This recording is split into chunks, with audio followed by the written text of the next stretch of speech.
प्यारे दोस्तों नमस्ते, स्वागत है आप सभी का हमारे YouTube चैनल में। तो आज के इस वीडियो में हम देखने वाले हैं थियरम ऑफ टचिंग सर्कल्स। तो सबसे पहले तो मैं आपको ये बता देती हूँ कि टचिंग सर्कल्स का मतलब क्या होता है। तो देखो यहाँ पर ना हम एग्जाम्पल की मदद से समझेंगे। जैसे देखो मेरे पास ये एक सर्कल है, ठीक है। फिर उसके बाद मैंने ना यहाँ पे एक और सर्कल बना दिया। ये लीजिए ये मेरा एक और सर्कल हो गया, ठीक है। तो दो सर्कल्स हैं यहाँ पर और मैंने क्या किया, देखो ये वाला जो सर्कल है ना, इसको मैं यहाँ पे लेकर के आ रही हूँ इस प्रकार से। लो भाई, मैं इसके पास लेकर के आ गई और मैंने यहाँ पर ला करके इसको छोड़ दिया, ठीक है। तो यहाँ पे आप कुछ नोटिस कर पा रहे होंगे, बताइए क्या नोटिस कर रहे हैं। तो ये देखो, ये जो दोनों आपके सर्कल्स है ना, वो यहाँ पर इस पॉइंट पे एक दूसरे को क्या कर रहे हैं बच्चे, टच कर रहे हैं। देखो ध्यान से, टच कर रहे हैं कि नहीं, जी हाँ बिल्कुल कर रहे हैं। तो ऐसे टाइप के जो सर्कल्स रहेंगे, यानी जब सर्कल्स एक दूसरे को टच कर रहे होते हैं, तो ऐसे सर्कल्स को हम कहते हैं दोस्तों टचिंग सर्कल्स। समझ में आया। अब देखो ये जो हमारे टचिंग सर्कल्स है ना, वो एक्सटर्नली टचिंग भी हो सकते हैं और इंटरनली टचिंग सर्कल्स भी हो सकते हैं। ये जो आपको दिखाई दे रहे हैं ये दोनों सर्कल्स, ये कैसे सर्कल है, तो एक्सटर्नली टचिंग सर्कल्स है। क्यों? क्योंकि ये बाहर से एक दूसरे को टच कर रहे हैं। फिर इंटरनली क्या होंगे जरा बता दो। तो देखो इंटरनली ना ऐसे होंगे, जैसे ये मेरा एक सर्कल है, ठीक है भाई। एक और सर्कल हम बना लेते हैं फटाफट से। लो मैंने यहाँ पे दूसरा कलर ले लिया और मैंने यहाँ पे एक और ये सर्कल बना दिया, ठीक है। और ये सर्कल को मैं लेकर के आ गई यहाँ पर और ये देखो अब ना ये अंदर से एक दूसरे को टच कर रहे हैं। भाई जरा ध्यान से देखो कहाँ पे टच कर रहे हैं, ये देखो इस वाले पॉइंट पे टच कर रहे हैं एक दूसरे को, है ना। तो यहाँ पे आप देख सकते हो ये कैसे टचिंग सर्कल्स हैं। देखो मैं यहाँ पे लिख देती हूँ, ये है हमारे एक्सटर्नली टचिंग सर्कल्स। बोलो मेरे साथ, कैसे, एक्सटर्नली टचिंग सर्कल्स। और यहाँ पर ये जो दोनों सर्कल्स है ना, ये टचिंग तो है बट ये कैसे हैं, ये हैं हमारे इंटरनली टचिंग सर्कल्स। ठीक है दोस्तों, समझ में आ गया आप सभी लोगों को। चलो भाई, इतना बात तो आप समझ गए होंगे, ठीक है। चलो अब देखो ये जो दो आपके सर्कल्स है ना, वो कौन से पॉइंट पे टच कर रहे हैं एक दूसरे को। तो देखो ये वाले पॉइंट पे टच कर रहे हैं, यानी कि बस ना यहाँ पे एक ही पॉइंट आएगा। आप ये बात तो ध्यान रखिएगा, ठीक है। अभी इसका प्रूफ भी मैं आपको आगे बताने वाली हूँ, पूरा थ्योरम अच्छे से बताऊंगी, फिर इसका प्रूफ भी बताऊंगी। बिल्कुल भी टेंशन मत लो, अभी तो खैर मैं आपको टचिंग सर्कल समझा रही हूँ, ठीक है।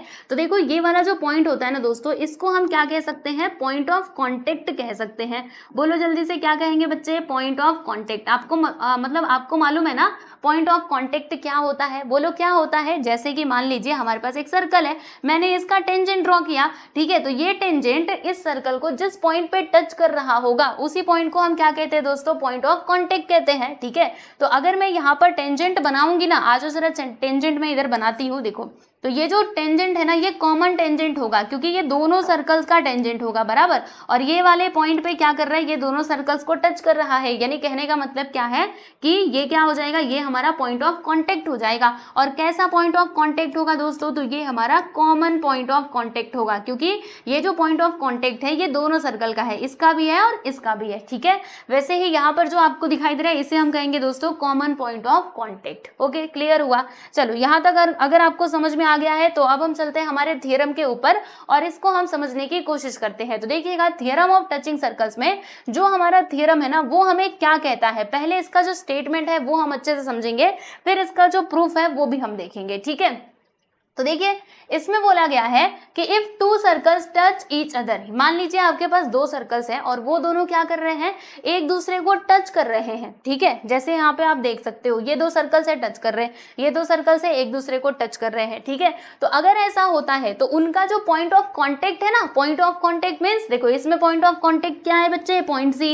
इसमें भी पॉइंट ऑफ कॉन्टेक्ट क्या है, पॉइंट सी, है ना। तो जो पॉइंट ऑफ कॉन्टेक्ट है ना, वो किसके ऊपर लाई करेगा, देखो क्या लिखा है, lies on the line joining there centres, यानी वो उस लाइन के ऊपर लाई करेगा जिस लाइन के थ्रू हम क्या कर रहे हैं, उनके सेंटर्स को ज्वाइन कर रहे हैं, ठीक है। ऐसी बात इसने बोली हुई है। देखो आपको समझाती हूँ इसमें।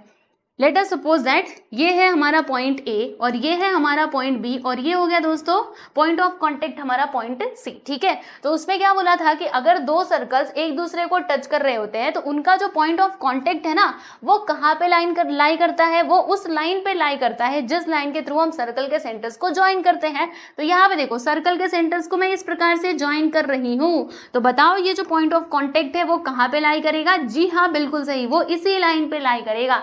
समझ में आया? यानी कहने का मतलब क्या है, कहने का सीधा सा मतलब है कि ये जो तीनों पॉइंट्स है ना वो यहाँ पे क्या हो जाएंगे बच्चे, हाँ बिल्कुल सही, कोलिनियर हो जाएंगे।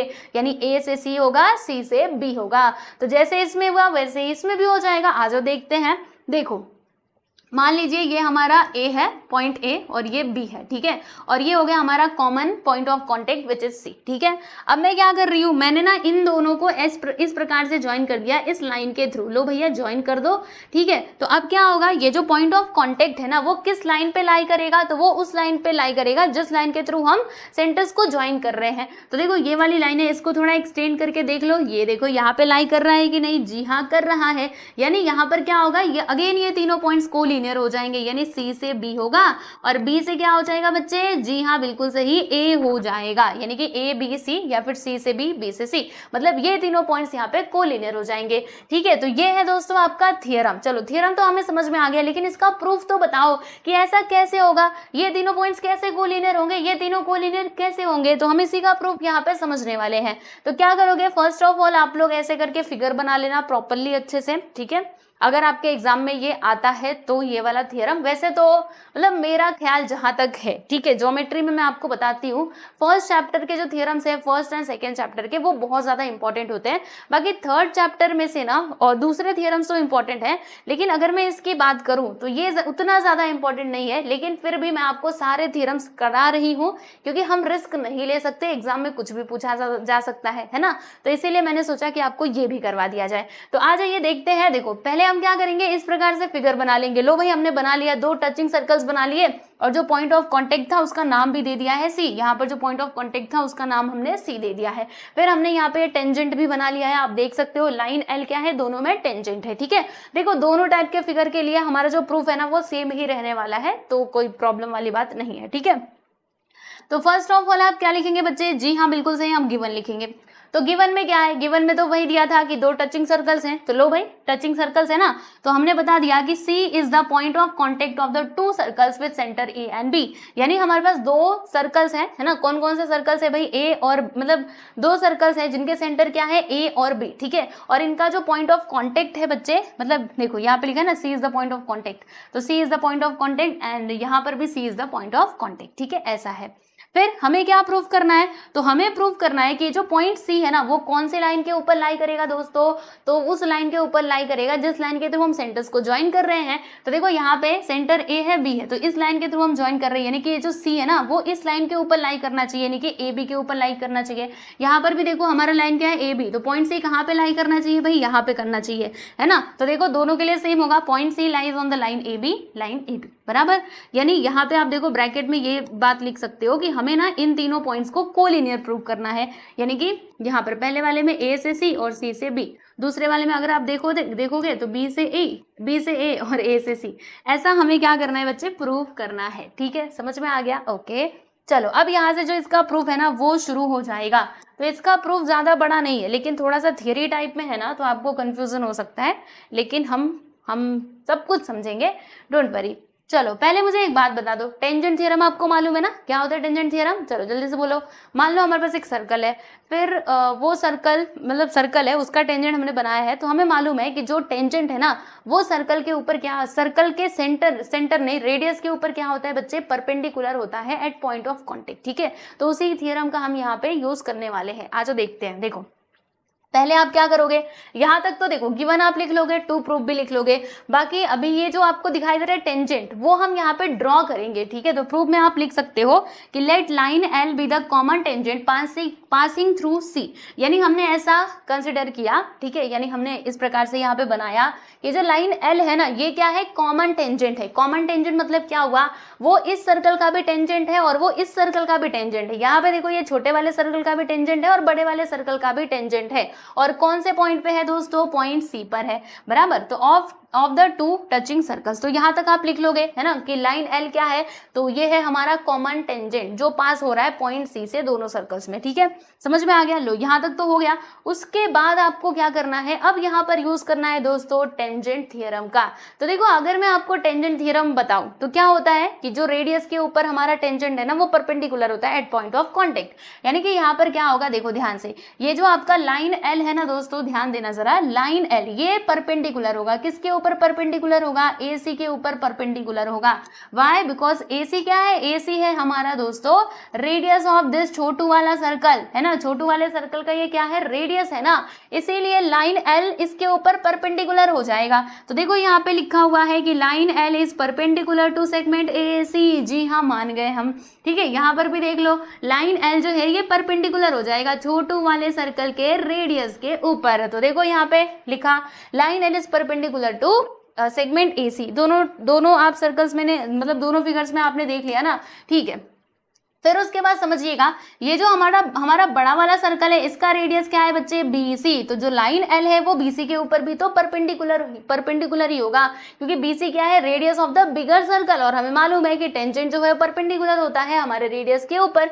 यानी हम क्या लिखेंगे, अगेन देखो line L is perpendicular to segment BC। देखो line L is perpendicular to segment BC and here also आप देखिएगा लाइन L जो है ये बड़े वाले सर्कल के रेडियस के ऊपर क्या हो जाएगा दोस्तों, परपेंडिकुलर हो जाएगा। तो ये हमने लिखा है, ठीक है। और ये हमने कौन से थ्योरम से लिखा, तो टेंजेंट थ्योरम से लिखा। तो इसका जो रीजन है ना वो आप लिख करके यहाँ पे बता सकते हो, वैसे लिखा नहीं है लेकिन मैं आपको बता देती हूँ, ऐसे लिख लेना टेंजेंट थ्योरम, ठीक है। हाँ, नहीं लिखोगे फिर भी चलेगा, बट हम लिख लेते हैं, थोड़ा अच्छा सा रिप्रेजेंटेशन हमारा होना चाहिए, अच्छे से दिखना चाहिए, तो आप लिख लेना, ठीक है। चलो अब आगे बढ़ते हैं, आगे मैं थोड़ा आपको लेकर के चलती हूँ और सुनो ध्यान से। देखो यहाँ पर अगर मैं आपसे कहूँ कि मेरे पास ये एक लाइन है, ठीक है, और फिर यहाँ पर क्या हो रहा है ना कि इस लाइन के ऊपर, देखो इस लाइन के ऊपर मैंने ये एक परपेंडिकुलर लाइन खींची। देखो मैंने बोला कि ये जो दूसरी लाइन मैंने खींची है ना वो इस लाइन के ऊपर क्या है बच्चे, परपेंडिकुलर है। मैंने क्या बोला, मान लेते हैं ये है मेरा लाइन L बराबर और ये है लाइन M। तो मैंने ऐसे कहा कि लाइन L जो है ना ये परपेंडिकुलर है लाइन M के ऊपर बराबर, लाइन L परपेंडिकुलर है लाइन M के ऊपर। तो अब मैं इसको रिवर्स करके भी तो बोल सकती हूँ। कैसे कह सकती हूँ कि ये जो लाइन M है दोस्तों ये परपेंडिकुलर हो जाएगा L के ऊपर, ऐसा कह सकते हैं ना। चाहे आप ऐसे लिखो ऐसे लिखो, दोनों का मीनिंग तो सेम है। अगर ये इसके ऊपर परपेंडिकुलर है तो M तो L के ऊपर परपेंडिकुलर होगा ही ना। हाँ, तो ऐसे ही हम कुछ करने वाले यहाँ पर। देखिए जैसे हमने देखा कि जो लाइन L है वो सेगमेंट AC के ऊपर परपेंडिकुलर है, हाँ जी हाँ है। तो हम इसको ऐसे भी तो बोल सकते हैं कि ये जो AC है ना this is perpendicular to line L, बोल सकते हैं कि नहीं। अरे रिवर्स करके हम लिख सकते हैं। तो देखो यहाँ पे क्या लिखा हुआ है कि segment AC is perpendicular to line L। ये देखो segment AC is perpendicular to line L and also यहाँ पर देखो लाइन L जो है ये परपेंडिकुलर है BC के ऊपर। इसको हम रिवर्स करके लिख सकते हैं कि segment BC is perpendicular to line L। तो देखो यहाँ पे लिखा हुआ है and segment BC is perpendicular to line L, ठीक है। यहाँ तक अगर आपने लिख दिया बस अभी आपका काम हो गया, समझ लो। तो देखो अभी मैंने आपसे क्या कहा था कि मैंने यहाँ पे ऐसे लिखा L जो है ये परपेंडिकुलर है M के ऊपर। मैंने यहाँ पे बोला M परपेंडिकुलर है किसके ऊपर, L के ऊपर, ठीक है। यहाँ तक समझ में आया। अच्छा चलो अभी मैं आपसे एक सवाल पूछती हूँ दोस्तों। मैंने यहाँ पे एक लाइन खींचा, ठीक है। लो भाई मैंने यहाँ पे एक लाइन खींच दिया, ठीक है। फिर उसके बाद मैंने ना आपको एक पॉइंट दिया, मैंने ये वाला पॉइंट दे दिया और मैंने कहा कि इसका आप परपेंडिकुलर खींचिए। तो आप क्या करेंगे, यहाँ से एकदम सीधी सी लाइन खींच देंगे और कहेंगे लो भाई एक ये हो गया मेरा परपेंडिकुलर, है ना। मैं ऐसे ही तो कहूंगी ये क्या हो गया, ये मेरा परपेंडिकुलर हो गया, ठीक है। तो देखो दोस्तों एक पॉइंट से हम लोग कितने परपेंडिकुलर लाइन खींच सकते हैं, ओनली वन। और परपेंडिकुलर लाइन यहाँ से जाएगा क्या, बस ये एक ही पॉइंट है, only one point is there. तो और हम यहाँ पे परपेंडिकुलर लाइन नहीं खींच सकते, बस एक ही खींच सकते हैं, है कि नहीं। तो यानी कहने का मतलब क्या है, देखो अगर ये दोनों आपस में क्या है परपेंडिकुलर है तो ये वाला जो पॉइंट है मतलब ये एक ही पॉइंट होगा और इससे ज्यादा यहाँ पे पॉइंट नहीं आ सकते, ठीक है। तो हम इसका ही यहाँ पे मतलब इसी चीज को हम इधर समझने वाले। देखिए क्या लिखा हुआ है कि थ्रू पॉइंट सी, यानी पॉइंट सी के थ्रू हम क्या कर सकते हैं, only one line perpendicular to line L can be drawn. यानी कहने का मतलब क्या है भाई कि ये जो पॉइंट सी है ना यहाँ से हम क्या कर सकते हैं, एक ही परपेंडिकुलर लाइन ड्रॉ कर सकते हैं, बहुत सारे ड्रॉ नहीं कर सकते, ठीक है। तो इसीलिए क्या होगा, इसीलिए यहाँ से ये प्रूव हो जाएगा कि CAB आर कोलिनियर पॉइंट। समझ में आया कि नहीं। देखो बता रही हूँ एक बार फिर से, यहाँ तक तो आप समझ गए होंगे। ये सब कुछ तो आपके लिए खेल है ना, मतलब ये सब कुछ आसानी समझ गए होंगे, बस ये दोनों लाइन आपको समझ नहीं आया होगा। मैं एक बार फिर से बताती हूँ। देखो हमारे पास मान लीजिए एक लाइन है, ठीक है। अब मैंने आपको एक पॉइंट दे दिया, मैंने कहा कि इस पॉइंट से ना परपेंडिकुलर लाइन खींचो, तो हम एक पॉइंट से बस एक ही परपेंडिकुलर लाइन खींच सकते हैं। तो देखो ना, ये सी से परपेंडिकुलर लाइन हमने, देखो AC, देखो AC परपेंडिकुलर है लाइन L के ऊपर, BC परपेंडिकुलर है किसके ऊपर, L के ऊपर, है कि नहीं। तो देखो यहां से आपको क्या समझ में आएगा कि BC is perpendicular to L and AC is also perpendicular to L, यानी कि ये जो C है ना, C यहाँ पे क्या आ रहा है दोस्तों, कॉमन आ रहा है, और C पॉइंट से हमें मालूम है कि एक ही परपेंडिकुलर लाइन खींचा जा सकता है और यहाँ पे हम नहीं खींच सकते। तो इसीलिए क्या होगा कि ये जो तीनों पॉइंट्स हैं CAB, देखो CAB, ये तीनों यहाँ पे क्या हो जाएंगे बच्चे, कोलिनियर पॉइंट्स हो जाएंगे, ठीक है। यानी क्या होगा कि जो पॉइंट ऑफ कांटेक्ट है वो लाई करेगा हमारा उस लाइन के ऊपर जिस लाइन के थ्रू हम क्या करते हैं, सेंटर्स को ज्वाइन करते हैं, ठीक है। तो ये है दोस्तों आपका थ्योरम, आई होप सो समझ में आ गया होगा। देखो इसमें इंपॉर्टेंट क्या है आपको बताती हूँ मतलब आप सारी चीजें लिख लोगे, है ना। आपको ये याद करने में प्रॉब्लम होगी तो थोड़ा इसको लिख करके प्रैक्टिस करोगे ना, समझ जाओगे अच्छे से, ठीक है। तो ये था हमारा थ्योरम, समझ में आया तो यस एवरीवन बताना मुझे कमेंट सेक्शन में। और भी ये मतलब थ्योरम की प्लेलिस्ट पूरी बनी हुई है, तो आप जा करके आपके ज्योमेट्री के जो भी थ्योरम्स है उनको आप देख सकते हो अच्छे से। सारे थ्योरम्स मैंने सिखाया, चाहे वो पाइथागोरस थ्योरम हो, converse of Pythagoras theorem, geometric mean theorem, BPT theorem जो कि बहुत इंपॉर्टेंट है, उसको तो कर ही लेना, पक्का से कर लेना, ठीक है। बाकी टेंजेंट सेगमेंट थ्योरम सब कुछ मैंने सारे थ्योरम्स पढ़ाए हुए हैं, तो आप प्लेलिस्ट में जाकर के सारे थ्योरम्स को देख सकते हो। बाकी क्लास 10th का अलजेब्रा एंड ज्योमेट्री आप देख सकते हो हमारे चैनल पर, प्रैक्टिस एडवाइस के क्लास पर, ठीक है। डिजिटल बोर्ड के भी वीडियोस हैं, इसके साथ ही व्हाइट बोर्ड के भी वीडियोस अवेलेबल है, तो आपको जैसे पढ़ना है वैसे पढ़िए, बस अच्छे से पढ़िए, ठीक है। तो चलो आज के लिए इतना ही, मिलते हैं नेक्स्ट वीडियो में, बाय एवरीवन।